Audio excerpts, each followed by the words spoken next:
Assalamualaikum warahmatullahi wabarakatuh. Halo teman-teman, perkenalkan kami Pandawa dari SMA Negeri 6 Surabaya. Di sini kami akan menjelaskan tentang apa itu NKRI dan kedaulatan wilayah. Sebelumnya kita akan perkenalkan diri terlebih dahulu nih. Yang pertama ada Faima Aisyah Putri Dahlia absen 8, Inaya Aisyah Tada absen 16, Nabila Aulia Aisyah absen 26, Nadia Putri Ramadhani absen 27, Nakwa Alfindo Darujat absen 30. Di sini kita akan membahas 3 poin penting, yaitu yang pertama ada NKRI, kedaulatan wilayah, dan perbatasan wilayah. Di sini kita akan membahas poin yang pertama, yaitu tentang NKRI. NKRI atau singkatan dari Negara Kesatuan Republik Indonesia adalah negara kesatuan yang memiliki bentuk republik yang menggunakan sistem desentralisasi di mana pemerintah daerah menjalankan otonomi daerah seluas-luasnya di luar bidang pemerintahan yang sudah ditentukan oleh undang-undang sebagai urusan pemerintahan pusat. Tujuan dari bangsa Indonesia sendiri terdapat pada alinea keempat pembukaan Undang-Undang Dasar 1945 yang berbunyi melindungi segenap bangsa Indonesia dan seluruh tumpah darah Indonesia, memajukan kesejahteraan umum, mencerdaskan kehidupan bangsa, melaksanakan ketertiban dunia yang berdasarkan kemerdekaan, perdamaian abadi, dan keadilan sosial. Selanjutnya, kedaulatan wilayah.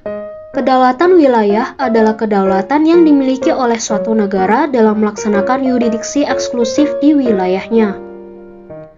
Wilayahnya merupakan konsep hubungan internasional, jadi subjek hukum yang tidak memiliki wilayah tidak disebut sebagai negara.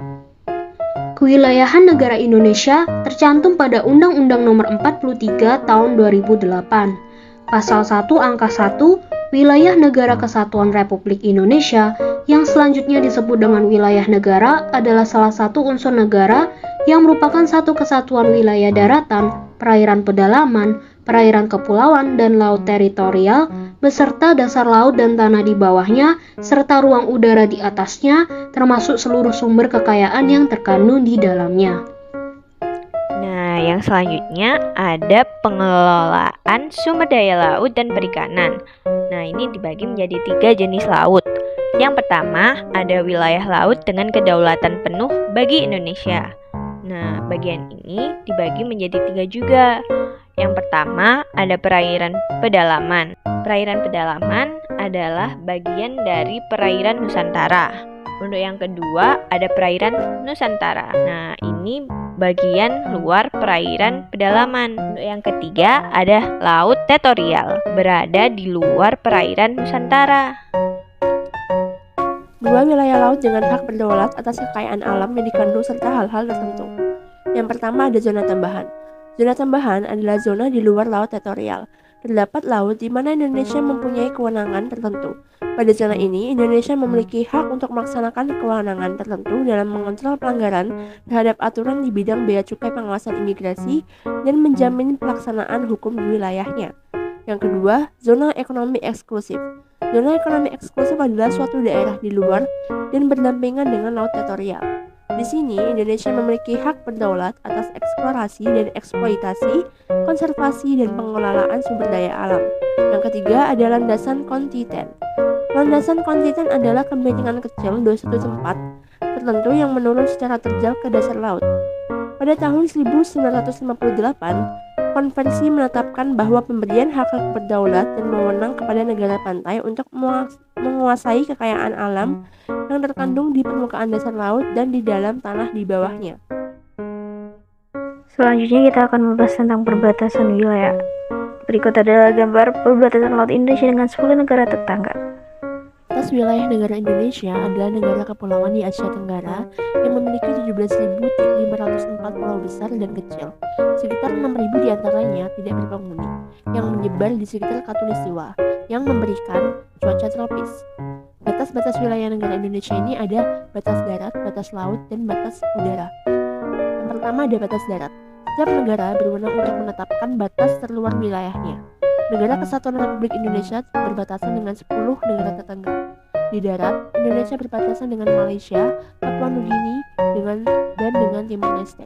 Sedangkan di laut, Indonesia berbatasan dengan India, Thailand, Malaysia, Singapura, Vietnam, Filipina, Papua Nugini, Australia, dan Timor Leste.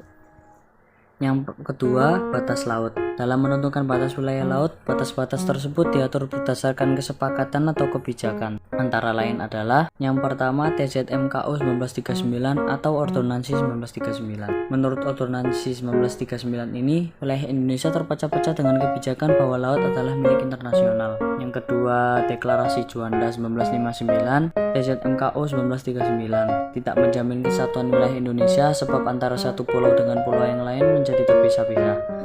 Sehingga pada tanggal 13 Desember 1957, pemerintah Republik Indonesia mengeluarkan Deklarasi Juanda yang isinya yang pertama, segala perairan di sekitar, di antara, dan yang menghubungkan pulau-pulau yang termasuk negara Indonesia dengan tidak memandang luas atau lebarnya adalah bagian-bagian yang wajar daripada wilayah daratan Indonesia. Yang kedua, lalu lintas yang damai di perairan laut pedalaman bagi kapal-kapal yang dijamin selamat dan sekedar tidak bertentangan atau mengganggu kedaulatan dan keselamatan negara Indonesia. Yang ketiga, batas laut teritorial adalah 12 mil diukur dari garis yang menghubungkan titik-titik ujung yang terluar pada pulau-pulau negara Indonesia. Yang ketiga, ada UNCLOS atau United Nations Convention on the Law of the Sea 1982. Pada keputusan hukum internasional ini ditetapkan bahwa batas wilayah Indonesia yakni 200 mil. Wilayah ini bukan wilayah teritorial, tetapi Indonesia memiliki kesempatan yang pertama untuk memanfaatkan kekayaan alam yang terkandung di dalamnya. Batas-batas wilayah Indonesia di laut harus mengacu pada UNCLOS. Batas-batas tersebut adalah yang pertama barat, Pulau Simeulucut, Laut Besar, Rawa, Rusa, Benggala, dan Rondo berbatasan dengan Samudra Hindia. Yang kedua timur, ada Pulau Timor berbatasan dengan Timor Leste, Pulau Papua atau Irian berbatasan dengan Papua Nugini. Yang ketiga selatan, Pulau Dana, Mangutu, Panehan, Nusa Kambangan, Kolepon, Ararkula, Karawira, Penambulai, dan masih banyak lagi. Yang keempat utara, pulaunya perbatasan yang sangat banyak dan berbatasan dengan negara Malaysia, Singapura, Vietnam, Filipina, dan Thailand. Oke, untuk yang terakhir ada batas udara. Nah, yang pertama, batas udara wilayah Indonesia bagian barat berbatasan langsung dengan Samudra Hindia serta perairan negara India. Untuk bagian timur berbatasan langsung dengan Papua Nugini dan juga Samudra Pasifik. Untuk batas bagian utara berada di Pulau Kalimantan yang terletak di perbatasan langsung dengan Malaysia Timur. Untuk bagian selatan terletak di perbatasan langsung dengan Timor Leste. Sekian, terima kasih.